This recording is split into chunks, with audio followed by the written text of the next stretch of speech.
అయినటువంటి యేసుక్రీస్తు నామములో మీ అందరికీ క్షేమము కలుగును గాక. దేవుడు మన మధ్యలో ఉన్నాడు. మన స్తుతుల మీద ఆశీనుడుగున్న దేవుడు, మనతో మాట్లాడబోతున్న దేవుడు. ఆయన మాటలు ఎంతో శ్రేష్టమైనవి, మేలుకరమైనవి, దీవెనకరమైనవి, ఆశీర్వాదకరమైనవి. మట్టి మొస్సులో 7 మార్లు కరిగిన వెండి లాంటి పవిత్రమైనటువంటి మాటలు. ఆ మాటలు వినాలి, గ్రహించాలి, దాని ప్రకారంగా మనం నడుచుకోవాలి. ప్రతివారు ఆ విధంగా నడుచుకున్నట్లయితే మన కుటుంబాలలో గొప్ప మేలు, గొప్ప ఉపకారాలు, గొప్ప సంతోషం, గొప్ప ఆనందం, నెమ్మది అనుగ్రహింపచేసేటటువంటి దేవాది దేవుడు అయ్యుంటున్నాడు. దేవునికి మహిమ కలుగును గాక. హల్లెలూయా. ఈ దినము దేవుని వాక్యంలో నుండి ప్రార్థనా జీవితము కలిగిన దానియేలు గురించి మనం ధ్యానం చేసుకుందాం. ప్రార్థనా జీవితం అంటే అది దేవునిలో జీవించడం, దేవుని యందు భయభక్తులు కలిగి ఉండటం, దేవుని చిత్తానుసారంగా నడుచుకోవటం, ఆయన కట్టడలను, ఆయన విధులను గైకొనే వారిగా ఉన్నటువంటి వారు. దానియేలు జీవితంలో చూసినట్లయితే అనేకమైనటువంటి లక్షణాలు కలిగి ఉన్నటువంటి దానియేలు, అందులో ఒక లక్షణము ప్రార్థనా జీవితము కలిగినటువంటి దానియేలు. ఏ విషయానికైనా దేవునితో సంబంధం కలిగినటువంటి వాడు. ప్రతి సమయంలో కూడా ఏది అవసరతైనా, ఏది అక్కరతనైనా, ఏది కావాలన్నా, ఏది పొందుకోవాలన్నా, ఏది చేయాలన్నా, లేకుంటే ఏదైనా శ్రమ కలిగినా, ఏదన్నా బాధ కలిగినా, ఏదైనా భేదం కలిగినా, ఏదన్నా కష్టం వచ్చినా, ఏదైనా ఇరుకొచ్చినా, ఏదైనా ఇబ్బంది వచ్చినా కానీ అన్ని విషయాల్లో కూడా ప్రార్థనాపూర్వకంగా ప్రార్థన చేసి అడిగిన దాన్నెల్లా పొందుకునేటటువంటి వాడు దానియేలు. మన జీవితంలో కూడా మనం కూడా ప్రతి విషయంలో కూడా ప్రార్థనా జీవితం కలిగి ఉండాలని దేవుడు పరిశుద్ధాత్ముడు ఈ రోజున మనతో హెచ్చరిక చేస్తున్నటువంటి హెచ్చరిక అయి ఉంటున్నది. దేవుని వాక్యంలో చూసినట్లయితే దానియేలు గ్రంథము 2వ అధ్యాయం 17వ వచనంలో చూసినట్లయితే, దానియేలు గ్రంథము అప్పుడు దానియేలు తన ఇంటికి పోయి తన స్నేహితులైన హనన్యాకును మిషాయేలునకును అజర్యాకును సంగతి తెలియచేసి తానును తన స్నేహితులను బబులోనులో తక్కిన జ్ఞానులతో కూడా నశింపకుండునట్లు ఆ కల యొక్క మర్మ విషయములో పరలోకమందున్న దేవుని వలన కటాక్షము పొందు నిమిత్తమై ఆయనను వేడుకొనుడని వారిని హెచ్చరించెను. దేవునికి మహిమ కలుగును గాక. హల్లెలూయా. ప్రార్థన చేయడం, వేడుకోవడం, మొరపెట్టుకోవడం, విజ్ఞాపన చేయడం, ఇవన్నీ కూడా దేవునితో చెప్పుకునేటటువంటివి. ఇక్కడ కూడా ఒక పరిస్థితి వచ్చింది. ఏం పరిస్థితి వచ్చిందంటే, ఒక రాజు ఉన్నాడు. రాజు ఒక కల కన్నాడు కానీ కల మర్చిపోయాడు. తను ఆందోళన చెందుతున్నటువంటి సమయంలో ఆ రాజ్యర్గంలో ఉన్నటువంటి శకునగాళ్లను, గారడి విద్వాలను, మాంత్రికులను, కల్దీయులను పిలువనంపించి నేను కన్నటువంటి కళను, కళ భావం చెప్పాలని వారికి ఆజ్ఞాపించాడు. ఆజ్ఞాపించినప్పుడు వారు చేసింది ఏంటంటే, రాజా, నువ్వు కళ చెప్పినట్లయితే కళ భావము గురించి చెప్పగలుగుతాం, కానీ నువ్వు కన్న కళ నువ్వే మర్చిపోయావు. ఆ కళను గురించి, కళను భావ గురించి చెప్పడానికి ఎవరికి సాధ్యము కాదు అని రాజుతో చెప్పారు. రాజుతో చెప్పినప్పుడు రాజు ఆగ్రహం చెందాడు. మిమ్మల్ని ఎంతకాలం పెంచి పోషించింది ఇందుకేనా? నాకున్నటువంటి సమస్య తీర్చడానికే కదా మిమ్మల్ని అందరినీ కూడా ఎంతో కాలము నుండి కూర్చోబెట్టి, ఎంతో వ్యయపరిచి మిమ్మల్ని ఇక్కడ ఉంచాను కదా. మీరు నా కలభావం చెప్పకపోతే మీరెందుకు, మీ ఉద్యోగాలు ఎందుకు అన్నట్లుగా ఒక శాసనం చేశాడు.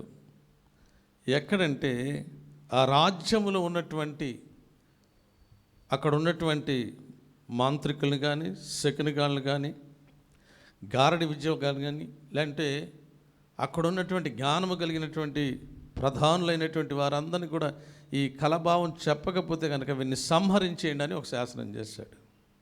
దేవునికి మహిమ కలుగునుగా. హల్లెలూయా. రాజు శాసనం చేశాడంటే ఆయన ఆజ్ఞాపించగానే కార్యము స్థిరపరచబడుతుంది. ఆయన మాట సెలవుగా దాని ప్రకారము అయిపోతుంది. ఎందుకనగా అతను ఆ దేశానికి రాజు అయి ఉంటున్నాడు. రాజు చెప్పినటువంటి మాట, శాసనం అక్షరాల నెరవేర్చబడుతుంది. ఇదంతా అందరికీ కూడా తెలిసిపోయింది. ఇక్కడ ఉన్నటువంటి వారిని సంహరించబడతారట అదని చెప్పబడినప్పుడు ఇక్కడ చూసినట్లయితే రాజుకు బాగా కోపం వచ్చిందని 12వ వచనంలో చెప్పబడుతుంది. చూడండి అక్కడ. అందుకు రాజు కోపము తెచ్చుకొని అత్యాగ్రహము గలవాడై బబులోనిలోని జ్ఞానులందరినీ సంహరించవలనని ఆజ్ఞ ఇచ్చెను. ఇట్టు శాసనము బయలుదేరుట వలన జ్ఞానులు చంపబడవలసి ఉండగా అతని స్నేహితులను చంపజూసిరి. వాళ్ళల్లో దానియేలు, షడ్రకు, మిషకు, అబేద్నెగోలు కూడా ఉన్నారు. అయితే వీరిని కూడా చంపడానికి వారందరూ కూడా ఎదుగుతూ ఉన్నారనమాట. ఎవరెవరు ఎదుగుతున్నారు? ఎవరెవరిని? శకునిగాండ్లను, గారడి విద్య వాళ్ళను, మాంత్రికులను, కల్దీలను. ఇక్కడేమో బాబేలులో ఉన్నటువంటి జ్ఞానులందరినీ సంహరించవలని ఆజ్ఞ ఇచ్చాను. దేవునికి మహిమ కలుగునుగా. హల్లెలూయా.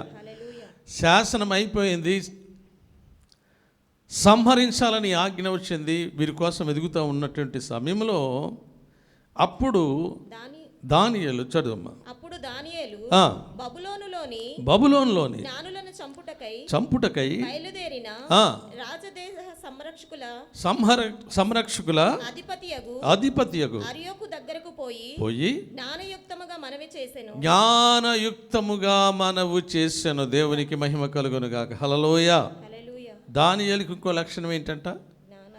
జ్ఞానము యుక్తముగా, జ్ఞానము కలిగిన వాడుగా ఏ సమయంలో ఏ విధంగా మాట్లాడాలి, ఎవరి దగ్గర ఏ విధంగా మాట్లాడాలి, ఎవరితో ఏ విధంగా మాట్లాడాలి అనేటటువంటి జ్ఞాన వివేకము కలిగినటువంటి వాడిగా ఉన్నాడు. ఎవరు?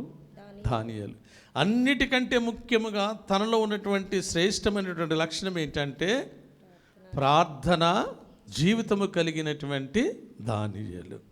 అన్ని విషయాలలో, అంటే ప్రార్థనా పరుడు అనుకోవచ్చు, ప్రార్థనా జీవితం కలిగిన వాడు అనుకోవచ్చు. ఏ సమస్య వచ్చినా కానీ ప్రార్థన చేసి దాన్ని ఏది కావాలో అది అనుభవించేటటువంటి వాడు, పొందుకునేటటువంటి వారు. దేవునికి ప్రార్థన చేస్తే ఇచ్చేది ఎవరు? దేవుడు ఇస్తాడు. దేవునితో సంబంధం కలిగినటువంటి వాడిగా ఉన్నాడు. మన జీవితంలో కూడా మనము, మన కుటుంబము, మన బిడ్డలు ఏ విషయంలోనైనా, ఏ సమస్య గురించి అయినా, ఏ బాధ గురించి అయినా, ఏ వేదన గురించి అయినా, ఏ కష్టం వచ్చినా, ఏదొచ్చినా కానీ ముందుగా మనం చేయవలసిన పని ఏంటంటే దేవునిలో భక్తి కలిగిన వాడైతే, భయం కలిగినటువంటి వాడైతే ఏ విషయంలోనైనా ముందుగా ప్రార్థనాపూర్వకంగా ముందుకెళ్తాడు. దేవునికి మహిమ కలుగునుగాక. హల్లెలూయా. ప్రార్థన మార్గాలన్నిటినీ సరళం చేస్తుంది. ప్రార్థన సమస్యలన్నిటినీ తీరుస్తుంది. ప్రార్థన కష్టాలన్నిటినీ తీరుస్తుంది. ప్రార్థన వేదనలన్నిటినీ తీరుస్తుంది. ప్రార్థన స్వస్థత కలుగచేస్తుంది. ప్రార్థన చేసినప్పుడు ఏది కావాలో అడిగినప్పుడు దేవాది దేవుడు వారికి అనుగ్రహింపచేస్తాడు. ఏ విధంగా ప్రార్థన చేయాలి? విశ్వాసముతో ప్రార్థన చేయాలి. విశ్వాసంతో ప్రార్థన చేసినప్పుడట అబ్రహాం ప్రార్థన దేవుడు విన్నాడు. దేవునికి మహిమ కలుగునుగాక. హల్లెలూయా. ప్రార్థన అనేటటువంటిది చాలా శక్తి కలిగినటువంటిది. అందుచేతనే అలాంటి విధముగా ఉన్నటువంటి దానియేలు ఎట్లా మాట్లాడేటంట? జ్ఞానయుక్తముగా మాట్లాడేటట. దేవునికి మహిమ కలుగునుగాక. దేవుని యందు భయభక్తులు కలిగినటువంటి వారు ఎక్కడికి వెళ్ళినా, ఎక్కడున్నా కానీ వారు మాట్లాడే ప్రతి మాట జ్ఞానయుక్తముగా ఉండాలి ప్రియులారా. మనం జ్ఞానయుక్తం కలిగి ఉన్నట్లయితే దేవుడు మనల్ని చూస్తాడు, మనల్ని గమనిస్తాడు, మనల్ని పరిశీలన చేస్తాడు. ఆయన మీరు ఏ విధంగా మాట్లాడుతున్నారు, ఏ విధంగా ఉన్నారు అని మనల్ని చూసేటటువంటి దేవాది దేవుడు. కాబట్టి అన్ని విషయాలలో ప్రార్థనా జీవితం కలిగి జ్ఞానయుక్తము కలిగినటువంటి వారిగా మనం ఉండాలని దేవుడు హెచ్చరిక చేస్తున్నాడు. దానియేలుకు ఉన్నటువంటి పరిస్థితి ఏంటంటే జ్ఞానయుక్తంగా మాట్లాడి ఏదైనా సమస్య ఏమొచ్చింది దానియేలు మీదకి, ఇప్పుడు ప్రాణం మీదకి వచ్చింది. అంతే, ప్రాణం మీదకి. ఏం ప్రాణం మీదకి వచ్చింది? జ్ఞానులందరినీ సంహరించాలని రాజు శాసనం చేశాడు. అంటే రాజు శాసనం చేసిన తర్వాత వీళ్ళని కూడా ఏం చేయాలన్నమాట? చంపేయాల, సంహరించాలి. ప్రాణం మీదకి వచ్చినప్పుడు ఎక్కడికి వెళ్తే ఆ ప్రాణం మీదకి వచ్చినటువంటిది తప్పించబడుతుంది అనేది దానియేలుకి బాగా తెలుసు. మన జీవితంలో కూడా మనకు కూడా ఏ సమస్య వచ్చినా ఎక్కడికి వెళితే ఆ సమస్య తీరుతుందని దేవుని యందు భయం కలిగి ఉంటే, దేవుని యందు భక్తి కలిగి ఉంటే, దేవుని యందు విశ్వాసం కలిగి ఉంటే, దేవుని యందు నమ్మకం ఇస్తే వాళ్ళు చేసేటటువంటి పని ఏంటంటే ప్రార్థన జీవితము కలిగి ప్రార్థనలో ప్రార్థించి అవి పొందుకునేటటువంటి వారిగా ఉంటారు. మన జీవితంలో కూడా మనం కూడా, మా జీవితంలో కూడా మేము కూడా ఎన్నో విషయాలు లెక్కకి మించినవి, కంటికి కనబడినవి, చెవికి వినబడినవి, హృదయానికి గోచరము కానటువంటి ఎన్నో విషయాల గురించి ప్రార్థన చేసినప్పుడు దేవుడు గొప్ప కార్యాలు, అద్భుత కార్యాలు, ఆశ్చర్య కార్యాలు జరిగించినటువంటి దేవుడు. అలాంటి జీవితం కలిగినటువంటి దానియేలు కూడా జ్ఞానయుక్తంగా మాట్లాడి తనతో ఏమంటున్నాడంటే, రాజు యొద్ద నుండి ఈ ఆజ్ఞ ఇంత త్వరితముగా వచ్చుట ఏమని దానియేలు రాజు యొక్క అధిపతి అయిన అర్యోకును అడగగా, అర్యోకు అది సంగతి దానియేలుకు తెలియజెప్పాడు. అప్పుడు దానియేలు రాజు సన్నిధికి పోయి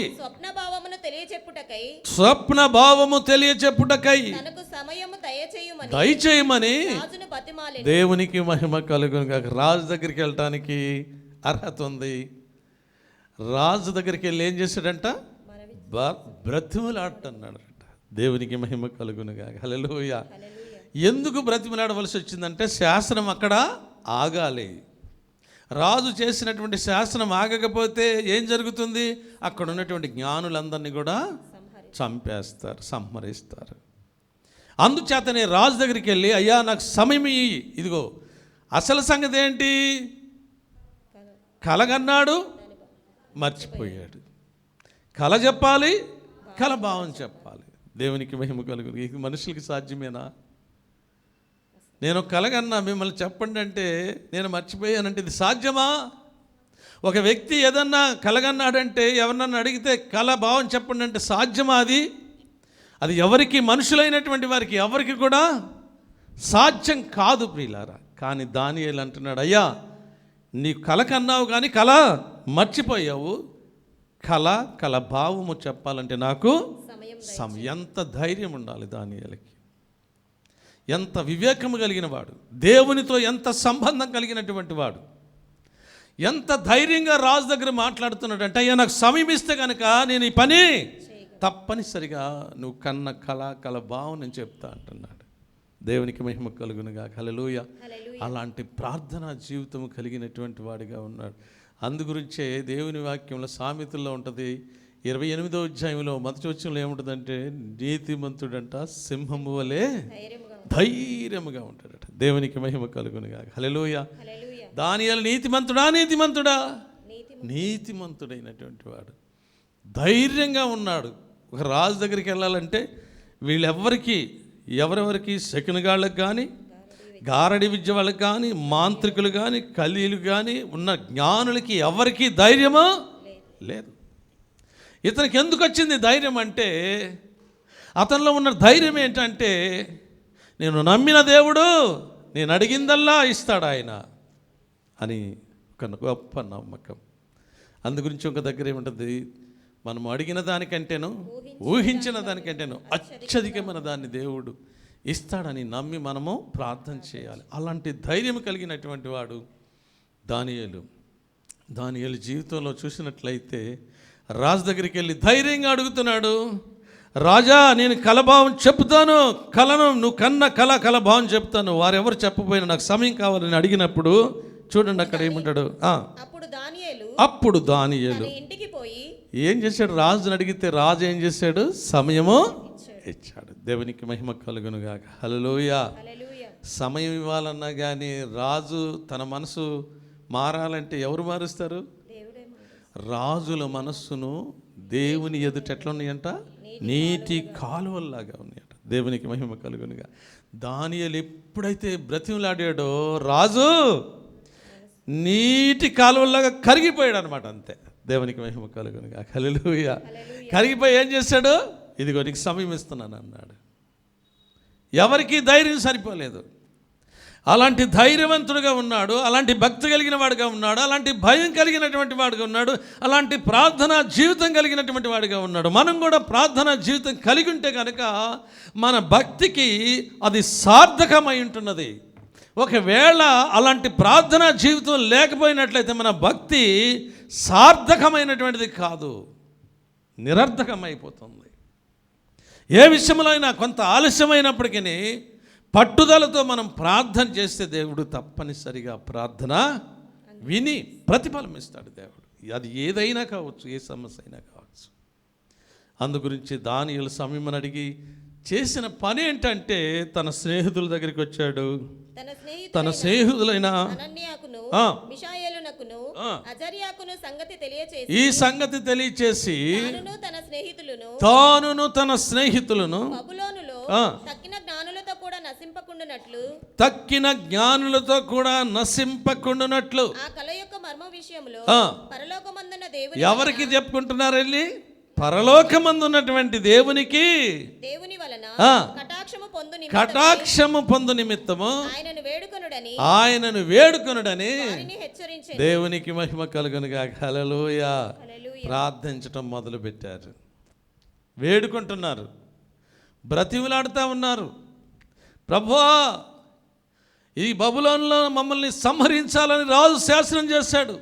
రాజు దగ్గర నుండి మేము పర్మిషన్ తీసుకున్నామయ్యా, కొంత సమయం ఇవ్వమని. ఆ సమయం మాకు ఇచ్చాడు నాయన.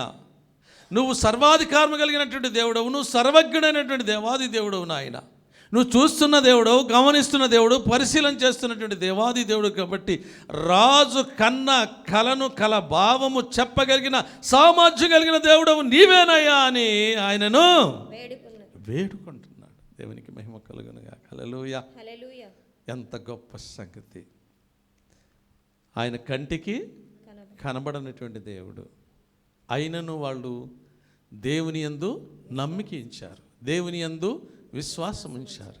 మన పితరుడైనటువంటి అబ్రహాం కూడా ఏ విధంగా నమ్మికించాడంటే, నేను నమ్మినటువంటి దేవుడు మృతులను సహితము లేపగలిగిన సామర్థ్యం కలిగిన దేవుడు అని నమ్మాడు ఆయన.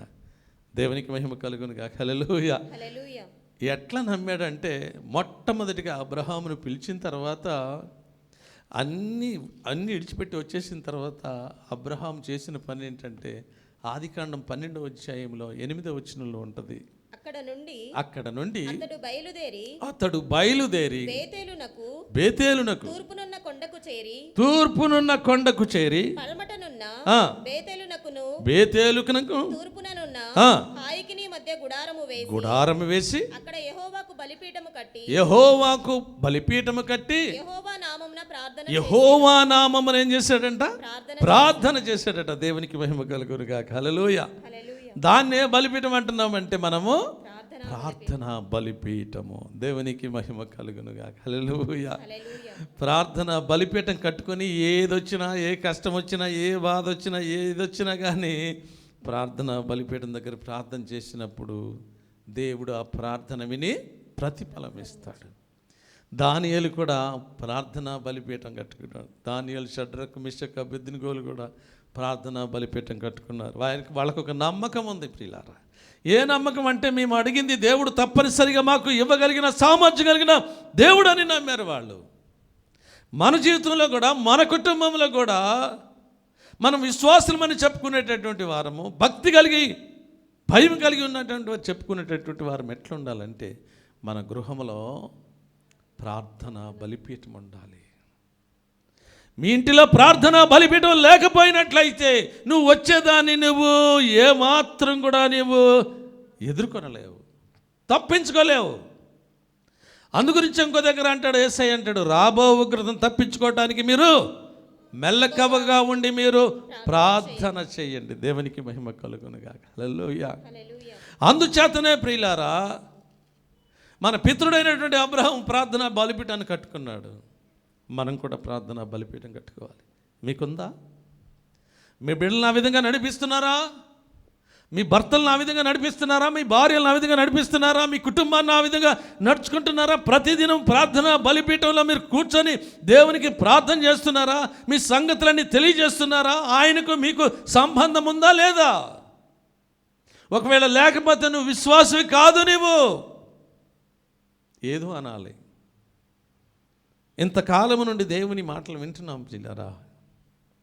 విశ్వాసులుగా ఉన్నామా? అవిశ్వాసులుగా ఉన్నామా? పిచాచులుగా ఉన్నామా? దేవునికి మహిమ కలుగునుగాక. హల్లెలూయా. మనం నమ్మిన దేవుడు, ఆయన చూస్తున్న దేవుడు, ఆయన గమనిస్తున్న దేవుడు, ఆయన పరిశీలన చేస్తున్నటువంటి దేవుడు. దేవునికి మహిమ. ఆయనకు మరుగైనటువంటిది ఏది కూడా మనం ఎక్కడ ఏం మాట్లాడినా, ఎక్కడ ఏది చేసినా కానీ ఆయనకు తెలుసు ప్రియులారా. అందుగురించే దానియేలుకి, షడ్రకు, మిషకు, అబేద్నెగోలకు ఒక నమ్మకం ఉంది. నా దేవుడు రాజు కనినటువంటి కలను చెప్పగలడు, దాని భావము కూడా చెప్పగలడనటువంటి నమ్మకం ఉంది ప్రియులారా. దేవునికి మహిమ కలుగునుగా. అది ప్రార్థన జీవితం కలిగినటువంటి దానియేలు. ఒకవేళ ఇంకొకళ్ళు అయితే ఆ బబులోన్లో నుండి జ్ఞానము ఈ దానియేలు, షడ్రకు, మిషకు, అబేద్నెగోలు ఏం చేయాలి? చెప్పాలి. సంహరించారంటే ఏం చేయాలి? ఎక్కడికో పారిపోవాలా, లేకుంటే ఎక్కడో దాక్కోవాలి, ఎక్కడో ఎవరికి కనబడకుండా పారిపోవాలి ప్రియులారా. కానీ ఆ విధంగా వారు చేయలేదు. ఎందుకంటే దేవుని యందు భక్తి కలిగిన వారుగా, దేవుని భయము కలిగినటువంటి వారుగా, దేవుని చిత్తానుసారంగా నడుచుకునేవారుగా దేవునికి ఇష్టలుగా ఉన్నారు ప్రియులారా. నీవైనా నేనైనా దేవునికి ఇష్టలుగా ఉంటే కనుక ఎంతో మనం ధైర్యం కలిగి ఏ విషయంలోనైనా కానీ మనము ప్రార్థన చేసి సాధించుకోగలం. మనం దేవునికి మహిమ కలుగునుగా. హల్లెలూయా. ప్రార్థన చేసిన వెంటనే చూడండి అక్కడ జరిగిన సంఘటన ఏంటంటే, అంతట రాత్రి దర్శనము చేత దేవునికి మహిమ కలుగునుగా. హల్లెలూయా. ప్రార్థనలో ఎంత శక్తి ఉందో చూసారా? ప్రార్థన ఎంత బలం ఉందో చూసారా? చాలామంది అనుకుంటారు, ఏదోలే ప్రార్థన చేస్తున్నాం,